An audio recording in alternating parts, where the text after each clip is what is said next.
Hola amigos, ¿cómo están? Muy buenas tardes con todos. Estamos ya una vez más, bueno, como cada semana, con un nuevo tema aquí en Habla Doc. En esta oportunidad traemos un tema muy interesante de la mano de la doctora Shirley González Ruiz. Ella es médica psiquiatra de nuestra institución y el día de hoy vamos a hablar acerca de trastorno por déficit de atención e hiperactividad, también conocido como TDAH en niños. Doctora, ¿cómo está? Muy buenas tardes y Hola, ¿qué bienvenida tal? a Habla Doc. Mucho gusto, gracias por asistir y la invitación. Bien, doctora. Doctora, nosotros la verdad que sentimos muchísima curiosidad por este tipo de trastornos que muchas veces se presentan en los niños, ¿no? ¿Realmente es bastante usual que se presente este tipo de trastorno en los pequeños? Bueno, actualmente estamos diagnosticando más, incluso en adultos también lo están diagnosticando ya adultos jóvenes, quizás porque también estamos prestando más atención al tema de las características clínicas. Antes, muchos de nosotros pensamos y nos identificamos con ciertas características ya diciendo, mira, esto me pasaba mucho de niño, ¿no? Pero ahora como los papás se preocupan más en el tema académico o los colegios tienen más interés, ya están haciendo que nosotros estemos más atentos, ¿no? Y diagnostiquemos más, ¿no? Pero ahora es bastante frecuente, ¿no? ¿Y de qué estamos hablando exactamente cuando hablamos de este tipo de trastornos?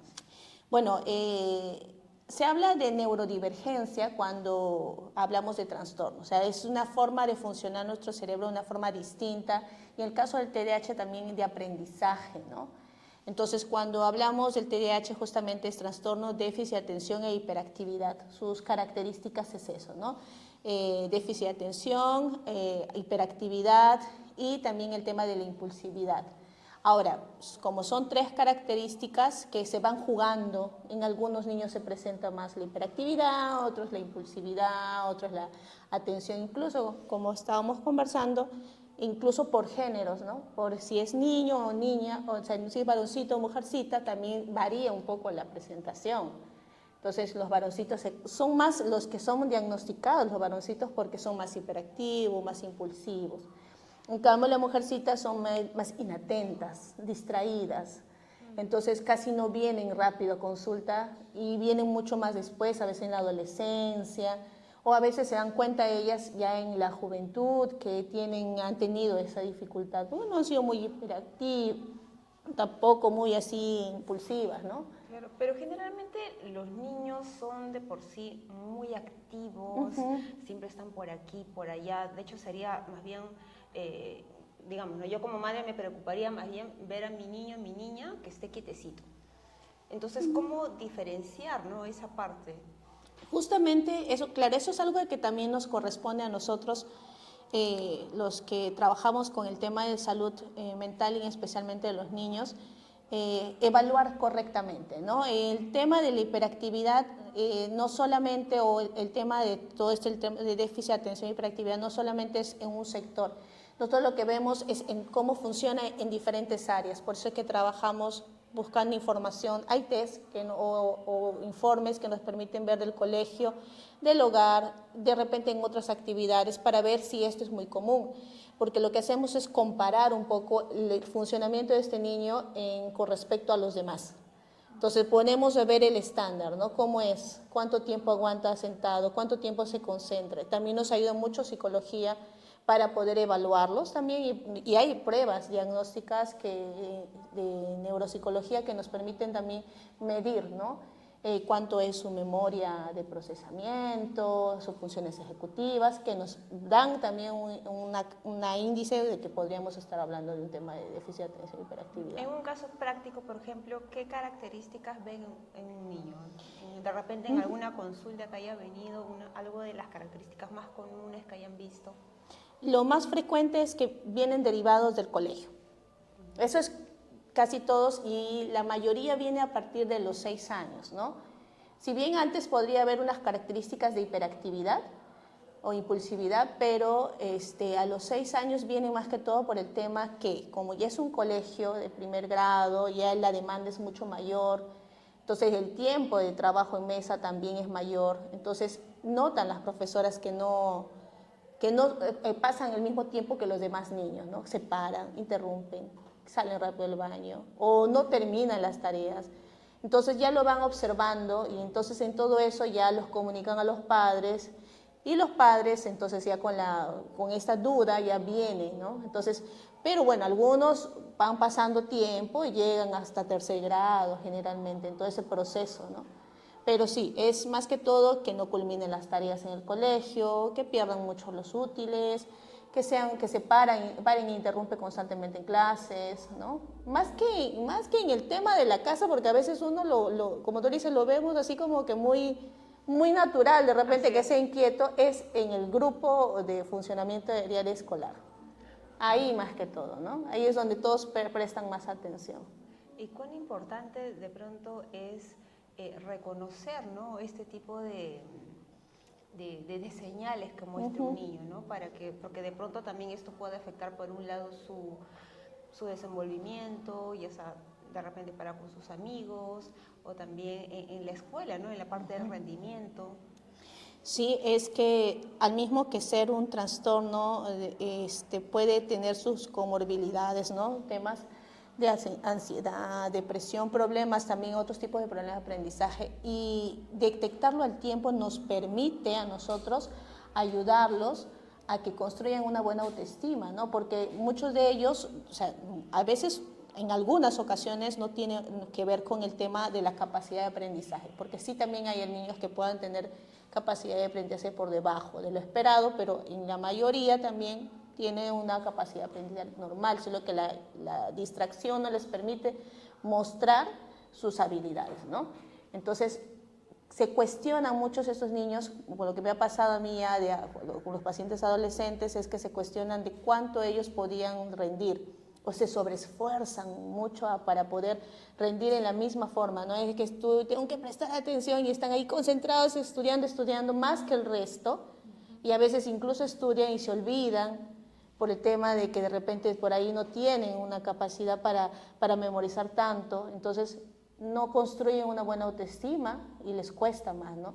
Entonces por ahí genera pues, ¿no?, varias otras cosas, depresión, puede ser ansiedad, el tema también de la autoestima, ¿no? Todo eso va formándose o mostrándonos en el futuro. Muchos tampoco, adolescentes, no llegan por el mismo tema de déficit de atención, llegan por un tema de ansiedad o depresión y ahí vamos diagnosticando ya en el futuro, ¿no? Porque si bien nos comenta que usualmente a partir de los 6 años, ya cuando empiezan la edad escolar, es que se empieza más evidente. Sí, más evidente, y de pronto también el tema del diagnóstico, ¿no? Pero lo ideal sería que esto sea diagnosticado de una edad más temprana. Claro, o sea, sí, muchos vienen más pequeñitos porque son inquietos en el nido, hiperactivos, y los mandamos a terapia. Lo ideal sería eso, ¿no? Que lo hagamos, que vayan a terapia, veamos que hagan terapias ocupacionales, de atención, concentración. Algunos vienen con temas de lenguaje, entonces ya uno va observándolo. Por eso la evaluación es en el largo, ¿no? Todo el tiempo vamos haciendo un seguimiento. Pero, o sea, lo ideal sería que empiecen desde más pequeños, ¿no? Siempre hay cositas que van dándose cuenta. Por eso es cuando se hace una evaluación, nosotros cuando hacemos una evaluación, hacemos desde el momento en el cual está en el vientre, cómo ha sido el embarazo, cómo ha sido el desarrollo, cuando habló, cuando caminó, cómo era, si era un niño muy inquieto, dormía bien, todo ese tipo de cosas para comprender realmente si estamos hablando de una neurodivergencia, ¿no? Si no, también tendríamos nuestra duda, ¿no? Si es un tema de conducta, que es uno de los principales diagnósticos de diferenciales del TDAH, ¿no?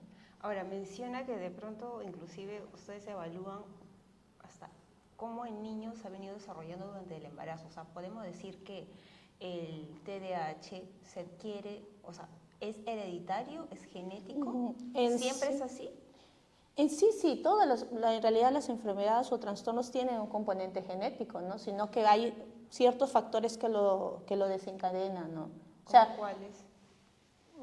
Problemas en la gestación, de repente por ahí, digamos que una malnutrición. Ahora pues que se habla mucho del déficit de vitaminas, en consumo de vitaminas, algunos recomiendan incluso el omega, en cosas gestantes, vitamina D, o sea, hay muchas cosas que nos estamos enterando ahora con respecto al desarrollo neurológico en la gestante del pequeño, ¿no? Y también cómo va desarrollándose en el tema del recién nacido, los estímulos que pueden tener, el uso de pantallas ahora a muy corta edad también. Eso también podría contribuir a Y que influir desarrolle. más que todo en el tema de la cantidad de atención que podría tener el niño. Se sobreestimula, muy chiquitos, ¿no? Casi todos vienen con su celular, muy sobreestimulados, requieren mucho estos jueguitos que genera que haya dopamina, y la dopamina pues es un tema que sí también necesitamos generar adicción. Entonces los niños paran muy pendientes de esto, entonces también nos limita, ¿no?, el tema de la atención o cómo recompensar. Pues hay varias cositas que ya estamos viendo que tiene que ver más que todo con el tema ya ambiental, no solamente con el tema genético. Entonces, es como que nosotros tengamos un gen y le demos una puerta de llave para abrirla y con eso destapemos otras cosas, ¿no? Y por eso es que hay todo tipo de niños también, TDAHs que pueden lograr muchas cosas y otros que tengan problemas de otras conductas, ¿no? Muy bien. Bueno, antes de continuar, hacemos una pequeña pausa para recordar a todos nuestros seguidores, a nuestro público que se está viendo el día de hoy, que pueden hacer sus preguntas a través de la casilla en los comentarios, que luego pues la especialista va a ir respondiéndolas. Bien, doctora, y respecto al tema, por ejemplo, de diagnóstico, ¿no? Si bien nos ha indicado el tema de las señales que puede tener o que puede presentar un niño, ¿no? ¿Cómo se realiza el diagnóstico y quién realiza este diagnóstico, ¿no? Por un lado tenemos de repente la psiquiatra como usted, pero también a veces está la idea de que o son los psicólogos. ¿Cómo se maneja esta parte?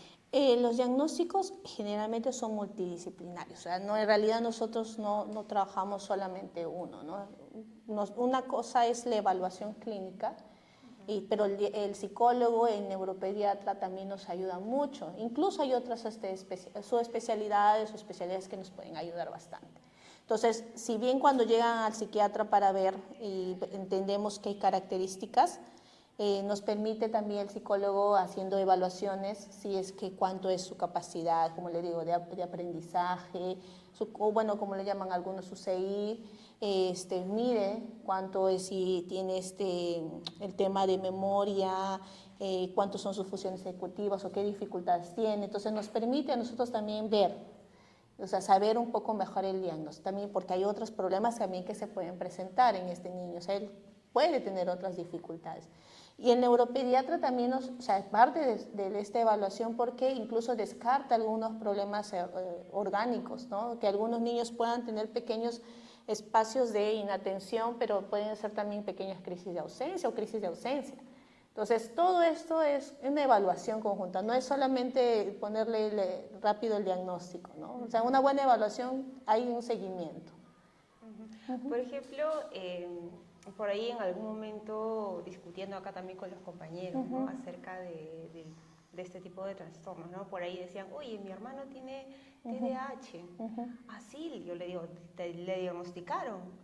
Me dice, no, bueno, hizo un test. un test online. Un test ahí bastante ya tiene el online. diagnóstico, tiene TDAH. No, no es así tan sencillo.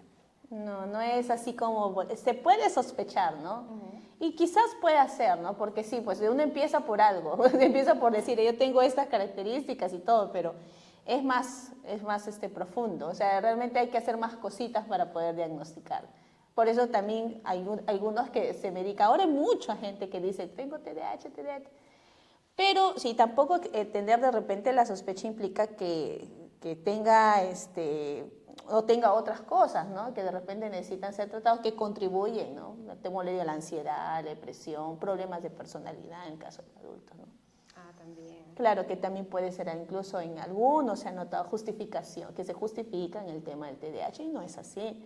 O sea, por eso siempre hay que hacer un seguimiento. O sea, es una historia generalmente de niño, cómo desarrolla. Entonces, esa sería una buena evaluación para un diagnóstico de TDAH. Y en el caso, por ejemplo, de los psiquiatras, ¿qué tipo de exámenes desarrollan ustedes? Hay test, tenemos por ejemplo los test de Conners, que es para poder ver tanto de padres y como escuela. O sea, nosotros se aplica en niños de 6 a 11 años, mandamos esos test a los profesores para que los puedan llenar. y dar su opinión sincera de lo que ellos observan, ¿no? También a los padres. Observamos cómo se comporta el niño y de ahí también la evaluación del psicólogo. Y si tenemos alguna sospecha de que algo más estuviera sucediendo, la evaluación también de neuropediatría, ¿no? O sea, hay niños que tú los ves y dices, sí, pues realmente son bastante característicos en su inquietud, en su impulsividad, interrumpen y todo, ¿no? Pero, ¿y hay niveles también? Por ejemplo, de repente un nivel que es que pasa de repente desapercibido, pero de repente uno de repente que es más grave, por decirlo así. En sí, bueno, sí se ha escuchado o se han intentado clasificar en algún momento, ¿no? Pero o sea, niveles no, es más que todas las características clínicas que puedan tener, ¿no? Por eso digo, es más evidente en algunos niños que tienen, por ejemplo, hiperactividad o impulsividad, ¿no? Que son demasiado inquietos, que es lo que más los prima, ¿no? Pero dicen, no, ellos son inquietos, pero ellos aprenden, mientras están haciendo sus cosas, todo está escuchando y me responde en el examen, pero está que se mueve y se mueve, yo no sé cómo aprende, dice, pero o sea, es lo más saltante en él, es hiperactivo. Entonces es más saltante su característica de hiperactividad. Hay otros niños que sí, pues son impulsivos, ¿no? Tienen reacciones más intensas. Entonces, pero también a la vez pueden ser en el colegio relativamente buenos, poco inquietos. Entonces, y bueno, como las niñas que son más inatentas generalmente, ¿no? Ellas son más distraídas, menos inquietas que a veces. Crítica, bueno, cada uno tiene sus características en este caso. Doctora, vamos respondiendo de pronto a algunas preguntas que nos ya vienen llegando. Nos dice Angélica Ortega, dice, ¿hasta qué edad un niño con TDAH leve tiene que seguir con terapias? En sí, las terapias van a ser hasta la adolescencia, incluso también pueden llegar hasta la juventud, depende de lo que se tenga que trabajar, ¿no?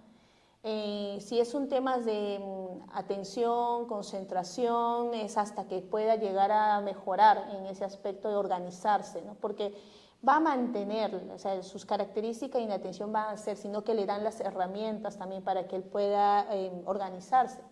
Ahora, ¿puede continuar con otro tipo de terapias, como terapias psicológicas en el futuro? Sí, por lo mismo que significa esto de cuestionarse cómo es, si son ansiosos, si también tienen mucho el tema de la autoestima, la depresión, va a continuar con apoyo psicológico, ¿no?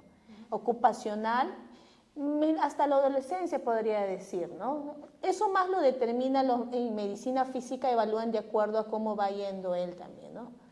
Hablemos de que de pronto este tipo de trastorno sí tiene cura. No, no es que es cura, es porque es una condición que uno le va a acompañar siempre, ¿no? Es una forma de aprender. O sea, alguien puede estar aprendiendo y mientras está escuchando música, ellos pueden ser así. Puede escuchar música, pero puede estar aprendiendo. O sea, es una forma distinta de aprendizaje. O sea, es una condición que nos permite, nos va a acompañar siempre, sino que con el tiempo se van o sea, algunas de las características o los síntomas que tiene este trastorno van bajando. O sea, de la hiperactividad ya no es tanto, ¿no? Como sería cuando es un niño. Por eso claro. Pero sí, por eso algunos dicen, yo cuando era chiquito yo era así como él, súper inquieto, dicen, pero ahora ya no lo soy, ¿no? Pero sí tiene a recordar que era muy así, muy atrevido, muy osado, siempre pelotero, no sé, o se lastimaba mucho. Yo por eso evalúo cuando pregunto con los papás, ¿no? ¿Y cómo eran ustedes? No, yo era traviesa, era terrible. Entonces ya por ahí va la cosa también de repente, ¿no? O de pronto también esto se regula con ciertas actividades que ellos puedan claro. practicar. Ahí entramos también ya al tema del tratamiento de pronto. Sí, en el caso de todos los niños, en realidad la indicación siempre es actividad física, pero en caso de los niños con TDAH ya es parte de su tratamiento. O sea, tienen que hacer actividades deportivas. Les ayuda a generar buenos neurotransmisores para que mejoren su atención. Esa es una parte. Por eso también la terapia ocupacional es parte de lo que les ayuda a regularse. Pero sí, aparte de eso, hablamos de las terapias, de algún tipo de deporte que los permita motivarse, disciplinarse y realmente, generar todo esto que les necesitan moverse, ¿no? Organizarse, porque también el hecho de que tú hagas ejercicio, tú te planeas cómo vas a hacer, o sea, tienes a hacer, qué voy a seguir, qué sigue el otro, que eso les cuesta a ellos, ¿no? planear cosas, hacer como que sigue después de, porque son muy desorganizaditos, a veces quieren ir de frente a ponerse un polo en vez de empezar de repente por bañarse o ese tipo, o sea, tiene a tener un orden uno, entonces a ellos les cuesta, entonces todo eso nos ayuda a las actividades deportivas también, ¿no? Okay, se les va incorporando, digamos, un hábito también, que es Claro, parte de él también, pues, ¿no? Pero en el caso de los niños más pequeñitos, por ejemplo, y acá nos ha traído de pronto algunos Sí. juegos lúdicos, ¿no? ¿En qué consisten las actividades para ellos, por ejemplo? Bueno, en el caso de los niños tenemos que intentar por lo menos mantenerlos concentrados, ¿no? A actividades que puedan hacer en casa porque es muy complicado para ellos también siempre necesitan estar moviéndose. Todo lo que he traído es lo que utilizo en el consultorio.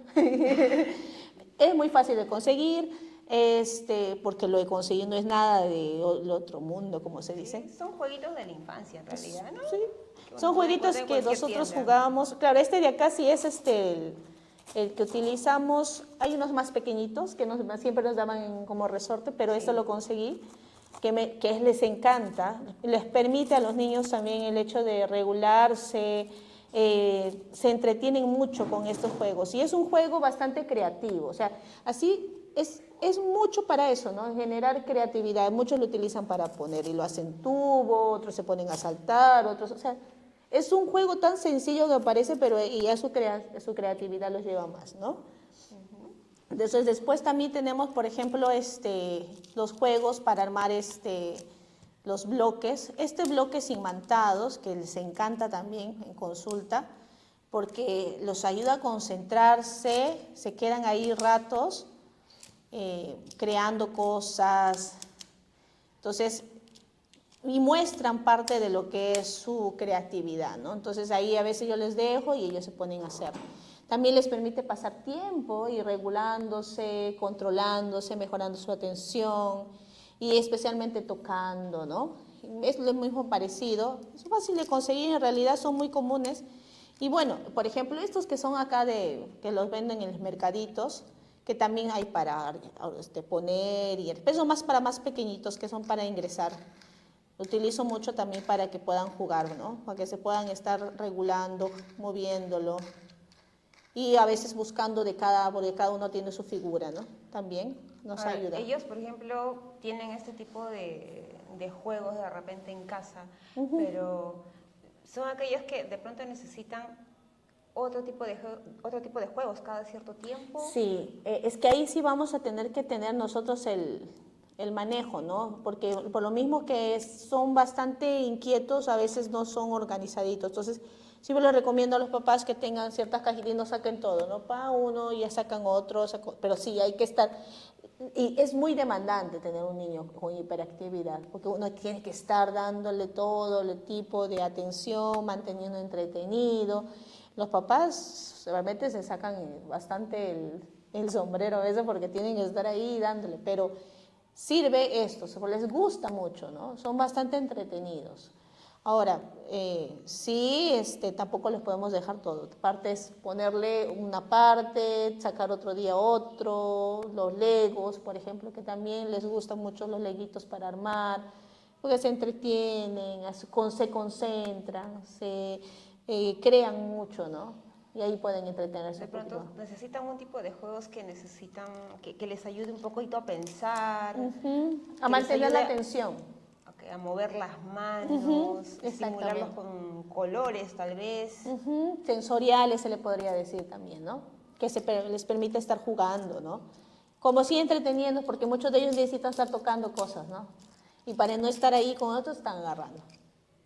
Muy bien. Bien, seguimos entonces con las preguntas que nos vienen llegando a través de WhatsApp.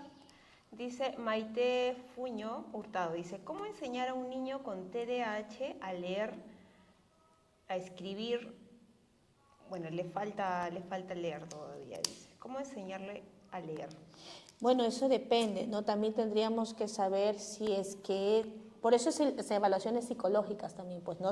Para ver cuánto es las habilidades en la parte cognitiva que tenemos y si tenemos otras dificultades. Para tener esa duda tendremos que saber cuántos años tiene, si está en la edad para aprender a leer o no, si está teniendo la edad y si está teniendo dificultades, porque también pueden tener otros trastornos de aprendizaje también.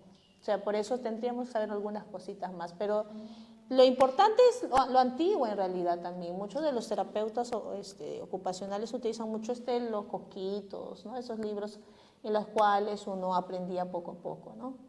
Ayudaría, pero de pronto es un niño que no se distrae demasiado, está inquieto, o está un rato ahí, ya se aburrió, quiere ir a comer, o quiere ir a jugar, o quiere salir, de pronto ese tipo de dificultades es la que se presenta, ¿no? En casa. Sí, podría ser. Lo que sí recomiendo mucho que cuando vamos a aprender o hacer algún tipo de actividades académicas, sería hacer una actividad deportiva o algo que te permita estar de repente lo suficientemente, quemar energía en el momento e intentar que mantenga la atención. O sea, eso nos puede ayudar. Después de un rato también tener el tiempo prudente de cuánto va a estar, ¿no? No podemos exigirle tampoco que pase pues media hora si no puede.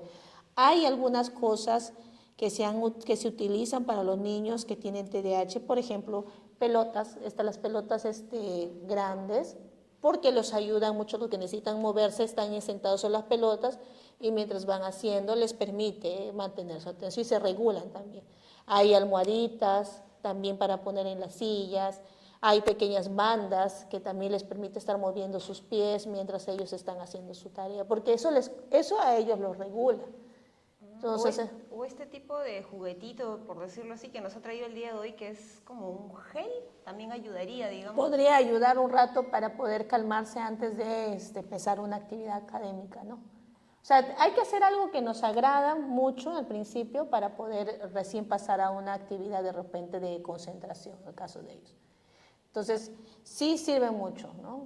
Jugar un rato, por ejemplo. ¿Y qué tanto afectaría, por ejemplo, el uso de que, bueno, yo creo que muchos papás y muchas mamás optan porque, ay, bueno, mi niño está muy inquieto, el celular, ¿no? Para que se distraiga, que es muy usual. Sí, es bastante común, es una lucha. Bueno, en mi caso, siempre cuando conversamos en el consultorio es algo que les recomiendo. Ahora ya está más estricto el uso del celular en los niños, ¿no? Antes decían a partir de los 2 años, ahora la Sociedad de Pediatría está hablando de 6 años, porque precisamente se ha observado que no permite que mejore el tema de la atención, que también distrae mucho, o sea, la concentración les cuesta más con el uso de tecnología, juegos. Entonces, si más observamos en niños que más tiempo utilizan celular o juegos, son niños que tienen algún tema de hiperactividad, ¿no? Por eso es importante que tengamos en cuenta que el celular es para uso ya de personas o adultos en sí. Y los juegos también hay que tener cuidado con eso, ¿no? No ayuda, no contribuye en el tema de la atención y concentración. Los videojuegos.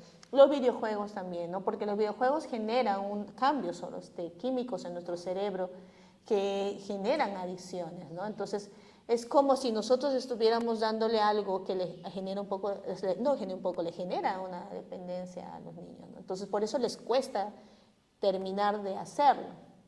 Entonces, no es recomendable. Bueno. Porque alguna vez escuché el comentario de algún papá o de alguna mamá de que, bueno, a mi niño de algún modo quiero introducirlo, pues, el gusto por la tecnología, ¿no? Y hoy en día, pues, es bastante común que, por ejemplo, que un niñito agarre una laptop, solito lo encienda, lo cargue, sabe cómo funciona el tema de los teclados, la barra espaciadora, ¿no? Entonces, muchos papás de pronto tienen esa idea, ¿no? Ay, pero mi hijito va a aprender a manejar la computadora y, bueno, hace bien. Es que en realidad tampoco, si bien es cierto, no podemos ir en contra del avance de la tecnología porque es parte de nosotros, pero sí tenemos que tener claro que hay cosas que no pueden, ¿no? O sea, que no se debe, porque no es bueno para ellos.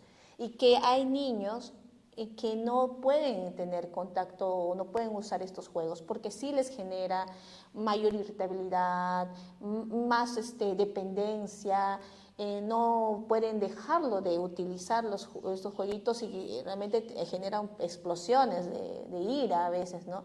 Entonces, si bien podemos permitirle de repente que vea o que utilice, que aprenda lo que es el manejo de tecnología, o sea, pero no, los videojuegos, esos jueguitos no son recomendables en sí, pues, ¿no?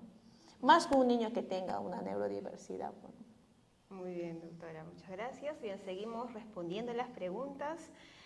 Nos dice Angélica Ortega, dice, ¿cómo manejo la situación? Ah, mira, justo viene la pregunta con el tema de los videojuegos. Dice, ¿cómo manejo la situación con los videojuegos si más de la mitad de sus compañeros de colegio están con el videojuego? Cuando salimos, todos están con el celular y llora si no le doy. Es que eso sí es cierto. Esa pregunta me hacen todo el tiempo. Y es una pregunta que yo también me hago porque yo también tengo hijos. Y realmente es una cosa que tú ves, bueno, el uso de tecnología, de juegos es muy común. Pero sí hay que aprender a limitar. Uno empieza todo por el ejemplo. Eso siempre lo tengo que tener en claro. O sea, eso como papás lo tenemos que tener en claro. Si bien la tecnología nos sirve para muchos, para comunicarnos, también tenemos que entender que no es algo que tiene que estar constantemente con nosotros. O sea, ¿cómo le voy a privar a mi hijo de ciertas cosas si yo lo utilizo en forma tan frecuente que no puedo estar un minuto o un tiempo sin eso? Entonces, desde ahí comienza. Entonces, hay que darse el tiempo para dejar, bueno, sí, y dejarlo en claro, ¿no? Esto es, sí, es importante porque yo soy un adulto y acá lo necesito porque es mi trabajo, pero no es que yo dependa de él tampoco. Entonces yo lo puedo dejar. Por lo tanto, si yo puedo dejarlo, tú también, no lo necesitas. Entonces, empiezan primero por esa parte, ¿no? Porque a veces uno quiere corregir cosas, pero estamos ahí con eso. Nosotros también, no agarres el celular, pero nosotros también estamos con el TikTok, con estas cosas, ¿no? Entonces, desde ese momento. Ahora, lo otro es que si bien todo puede ser común, no quiere decir que todo sea bueno. Eso también hay que tenerlo en claro, ¿no? Entonces, por eso, constituyendo una buena autoestima, haciéndole claro que hay cosas que sí podemos darle, pero hay cosas que no, que los demás pueden hacer muchas cosas, decidir con respecto a la tecnología, con respecto a sus hijos y todo, pero si a mí me parece que no es correcto, no le puedo dar. Porque también, y además hay que entender también de que, bueno, ahora es muy común el uso de celulares a muy corta edad, pero no hay nada que esté aprobado, ¿no? No hay nada que esté diciendo que sí, o no hay ningún estudio que nos valide que sea algo correcto tampoco. Yo no he visto hasta ahí de ningún Que haya beneficios con el uso. uso. El beneficio en el uso de tecnología para los niños, ¿no? O sea, no hay hasta ahorita. Muy bien, en todo caso, pues sí, debemos utilizar, creo, de una manera medida, ¿no? Una manera medida y bueno, tratar de limitar, ¿no? También depende mucho de la edad, ¿no? Y ver qué es lo que, en qué está usando, ¿no? Si son, algunos hacen para los juegos, también entender que primero tendrían que ver si está preparado, si el niño tiene la capacidad de que tú le das de repente una hora y te lo respeta y se acuerda bien, puede ser, tal vez podrías, pero si el niño tú le das y cuando le dices ya se terminó y empieza el problema, entonces él no está preparado para eso. Entonces, ¿cómo lo voy a seguir dando? Así es. No tendría ya razón, ¿no? Sí, así es, tiene mucha razón. Seguimos con Flor María Rosales, que, bueno, que también hace, mira, una pregunta muy interesante acerca del uso de las vitaminas o complementos, ¿no? Que puedan ayudar a controlar este tipo de trastornos. Si bien hasta ahora se ha hablado mucho sobre el uso de ciertas vitaminas, hay bastantes ahora estudios de la nutrición que nos están abriendo un poco más la mente con respecto al tema de cuán importante es los alimentos. No hay nada claro como causa y efecto o que nos vaya a decir va a ser la cura, pero sí nos ayuda. O sea, sí podría ayudarnos, ¿no? Entre ellos está el omega 3 proveniente del aceite de pescado, que realmente sería, lo más ideal sería comerlo, consumirlo adecuadamente, ¿no? Nos dicen que un niño debe consumir 2 o 3 veces a la semana, pero es algo que no es muy común. O sea, en realidad, ¿quién come así? Casi nadie, en realidad, Claro. bueno. Entonces, pero sí es algo que tendría que ser. La vitamina D, que sí también es parte, también viene del pescado y de otros alimentos, pero que se procesa por la exposición al sol, pero también salen con deficiencia, ¿no? Entonces, y se ha visto que pasa la barrera hematoencefálica, que tiene que ver con la producción de neurotransmisores también, pero también están bajos, y de casualidad en varios niños están con deficiencia, por eso es que hay muchos suplementos que vienen ahora, omega con vitamina D, o te recomiendan vitamina D3, que es el colicalciferol. Entonces, hablan mucho de ese tema. Sería lo ideal comer correctamente, exponernos al sol, pero es difícil. Los niños se van a las 7 de la mañana al colegio y están hasta las 2, 3 de la tarde en algunos casos dentro de un colegio y después a la casa. O sea, no hay exposición necesaria al sol, por eso la deficiencia puede darse. Entonces, sí, podría ser justificado. Entonces, ¿podría ayudarnos? Sí. Podemos dar la vitamina B2 también, ¿no? Que viene de los alimentos, como por ejemplo la carne, las verduras. Hay muchos niños que no consumen y que también como tienen deficiencia o hiperactividad, a veces son selectivos también con los alimentos. Sí, y ahí también entra, por ejemplo, el tema de los suplementos que podemos encontrar en farmacia, por ejemplo, ¿no? Claro. O las vitaminas también en farmacia. ¿Eso es recomendable? Depende. Lo que pasa es que algunos suplementos para niños, porque para adultos se tienen a veces unos componentes, para niños son gomitas. Y esas gomitas pues tienen mucha azúcar también y tienen colorantes. Entonces, no es tan recomendable consumir cualquier tipo de suplemento. Siempre es mejor que lo haga un especialista, un nutricionista, un pediatra, tal vez un psiquiatra que nos podamos orientar o un neuropediatra. Sí es mejor que lo haga un médico, porque tiene uno, de acuerdo a la edad, una necesidad también, ¿no? Y primero sería bueno hacerle unos exámenes de laboratorio para ver si realmente están carentes, ¿no? Que ahora ya hay, ¿no? Acá en el hospital hay, por ejemplo, ¿no? Okay. En este caso, entonces, no automedicarse, sino que claro, siempre de la mano de la recomendación del de médico. la recomendación siempre de un profesional de salud, ¿no? Nutricionista también, pues que tiene mucho conocimiento sobre qué alimentos podría darse, ¿no? Así es. Muy bien, muchísimas gracias por su pregunta a nuestra seguidora. Seguimos con Silvia Palomino. Dice, doctora, buenas tardes. Yo tengo mi sobrino de 3 años que nos han dicho que tiene TDAH y nos han dicho que tenemos que llevarlo al neuropediatra. Por favor, yo sí desearía que me puedan ayudar. ¿O qué paso se sigue para ayudar a mi sobrino? Si es bueno, si es que ya le han dicho que tiene características, de repente lo más probable es que le han visto que es muy inquieto y todos, lo tendría que llevar a una evaluación. Puede ser también con el neuropediatra y también con el psiquiatra infantil, pero porque sí hay que observar que sí realmente estemos hablando de eso, porque generalmente no vienen solo, vienen con trastorno del lenguaje, otras cosas más, ¿no? Entonces es bueno que lo evalúen, ¿no? Ahora, el primer paso, lo malo es que no hay muchos subespecialistas en este campo.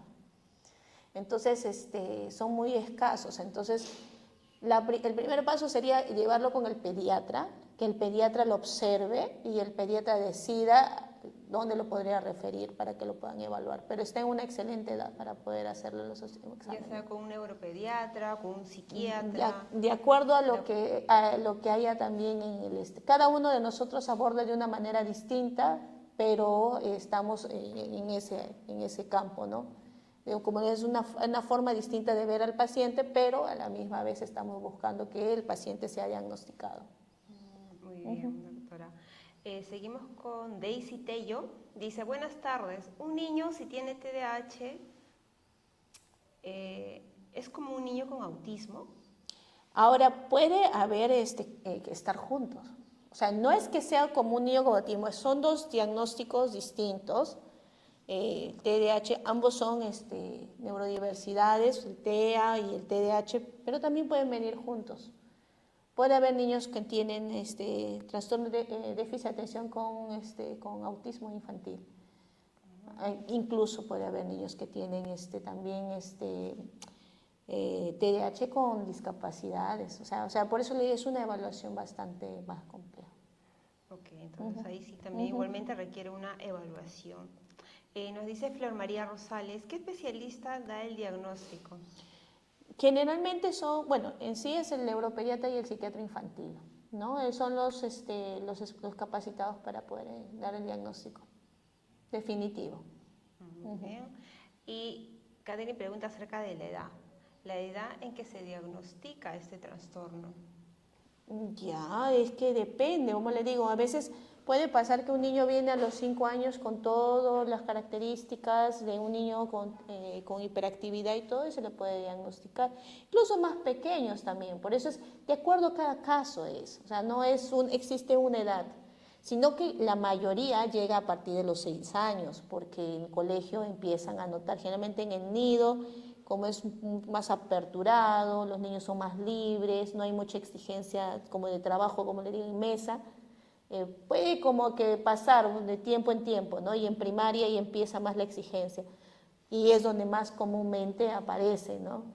Pero en sí puede ser también más O pequeño. sea, uno puede ver estas señales, digamos, ya cuando el niño ha empezado pues a socializar Exacto. con otros niños, cuando empieza a hablar, de repente una edad promedio pues 2 años y Generalmente medio, por cuando ahí. inician el nido empiezan, las profesoras son las capas en eso, ¿no? Porque las profesoras entran y dicen, mira, esto está, y van observando y lo van diciendo. O sea, todos los niños que vienen te dicen, no, no, es que sí me ha dicho, nido de 3 me dijeron, nido de 4 me dijeron, nido de 5 me dijeron, o sea, hasta que empiezan ya, ¿no?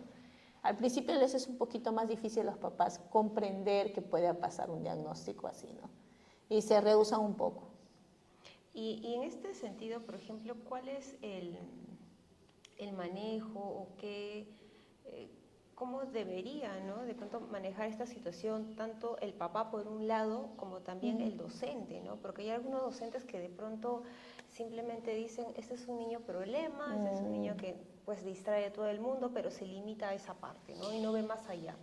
Sí, es algo que se pasa habitualmente porque no está preparado nuestro sistema de educación para trabajar con niños con TDAH ni con TEA, ¿no? Es algo que es muy complicado para ellos porque cada niño tiene sus propios problemas. Es un niño, es un mundo.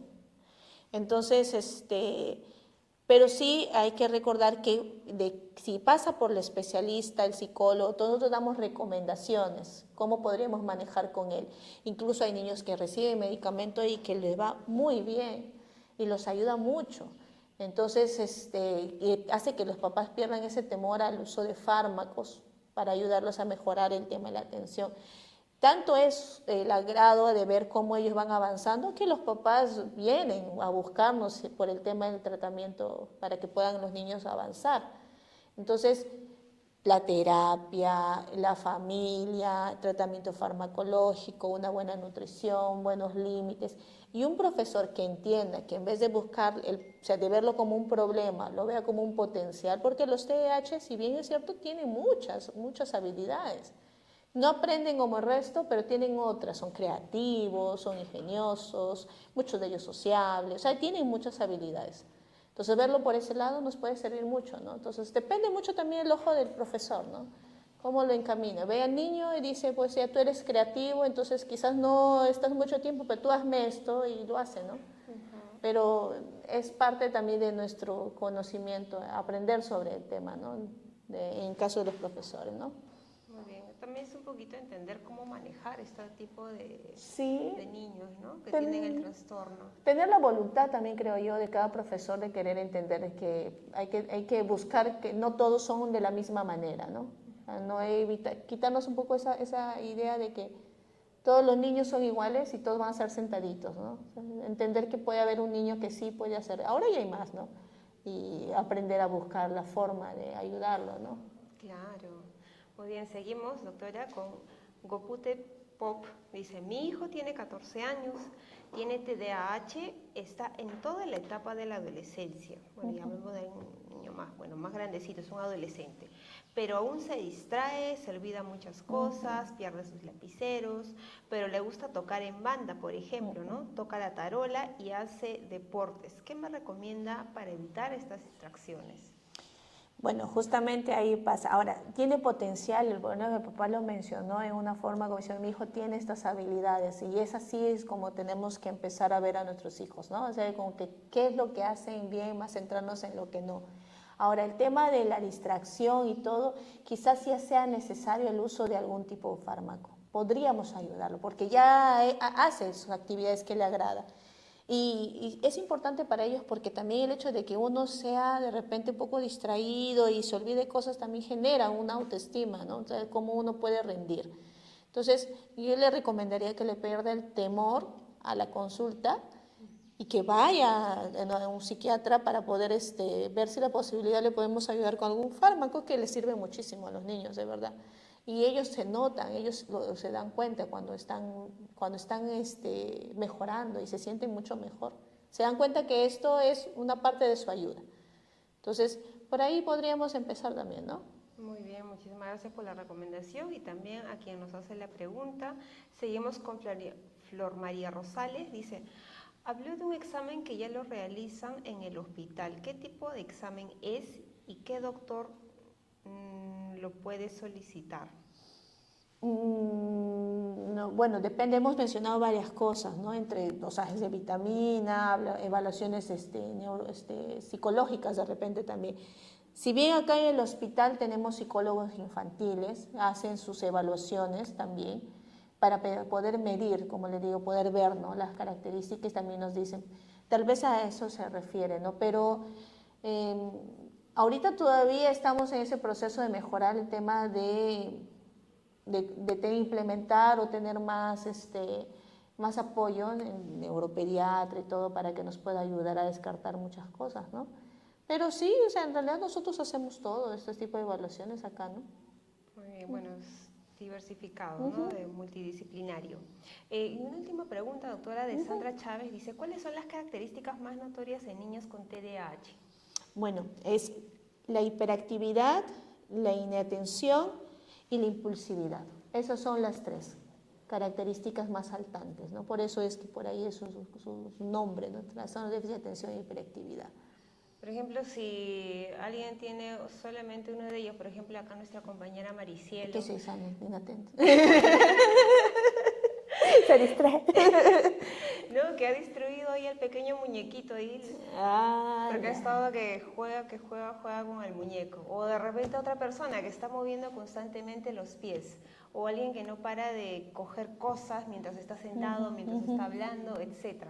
¿Eso también podría ser una señal de este tipo de trastorno? Podría ser una señal de hiperactividad y está buscando compensar, ¿no? También, porque como le digo, o sea, sí podría ser, ¿no? Hay chicos que yo me he sorprendido porque, o sea, pareciera que no te están prestando atención y tú les hablas y volteas y te dicen todo lo que saben, ¿no? O sea, lo que tú les has comentado.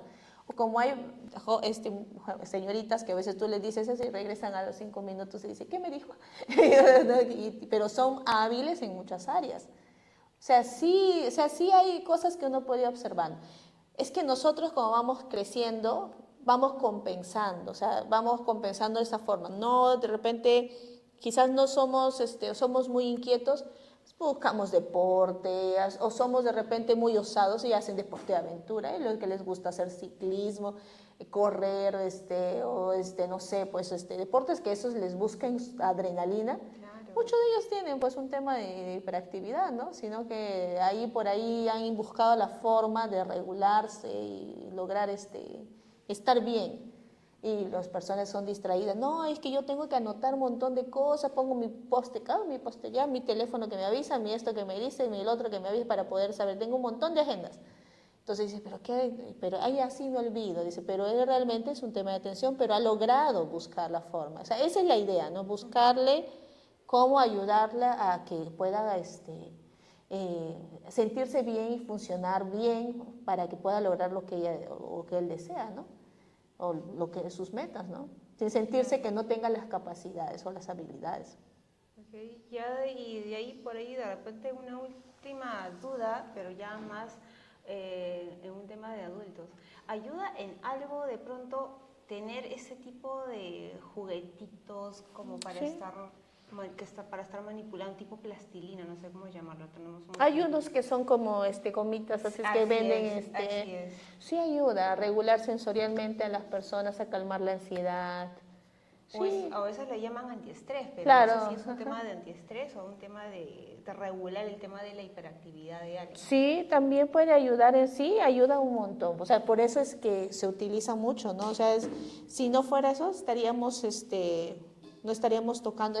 Te da una cierta satisfacción tocarlo y te sientes bien. O sea, en realidad sí, o sea, todos podríamos tener, algunos más les gustan que otros, bueno, y algunos les regula más que otros. Sí, así es. Bueno, doctora, llegamos ya a la parte final de este podcast. Por favor, nos gustaría que nos brinde una reflexión final sobre el tema del día de hoy. Bueno, justo ahora que estamos en el tema del colegio, a mí me gustaría que tengamos en cuenta que los niños con trastorno de déficit de atención y hiperactividad, más que verlos como un problema, hay que verlo como una posibilidad de aprendizaje en el caso de los profesores, porque son ellos los que tienen que aprender que hay otras formas también de enseñar, otras formas de aprender también. Y el otro es que los padres deben comprender que más que buscar que los hijos tengan una forma exacta, que puedan tener diferentes habilidades, así como lo mencionó uno de los padres, ¿no? Buscar el potencial del niño y ayudarlo a que genere una buena autoestima, entonces, y traerlo también para la evaluación para que nosotros podamos encaminarlo de repente en lograr todas sus metas en el futuro, ¿no? Muy bien, doctora, muchísimas gracias por su participación el día de hoy y por este mensaje final que nos brinda a todos los que nos vienen viendo a través de Facebook. Llegamos ya a la parte final, no sin antes recordarles, como en cada edición de podcast, que nosotros tenemos un canal de WhatsApp. Así es, el Hospital Villa Salvador tiene un canal de WhatsApp. ¿Ustedes qué tipo de información pueden encontrar en este canal? Pues acerca de sus citas, acerca de los nuevos temas de podcast o alguna novedad que tenga el Hospital Villa El Salvador que pueda ser, por supuesto, de interés para ustedes, actividades, etc. Entonces, ¿cómo pueden unirse? A través del enlace que hemos colocado en la casilla de los comentarios o también a través del QR que se encuentra en pantalla. Ustedes pueden escanear el QR e inmediatamente los va a redirigir a este canal de WhatsApp. Bien, nos despedimos con nosotros hasta la otra semana. Adiós. Bravo.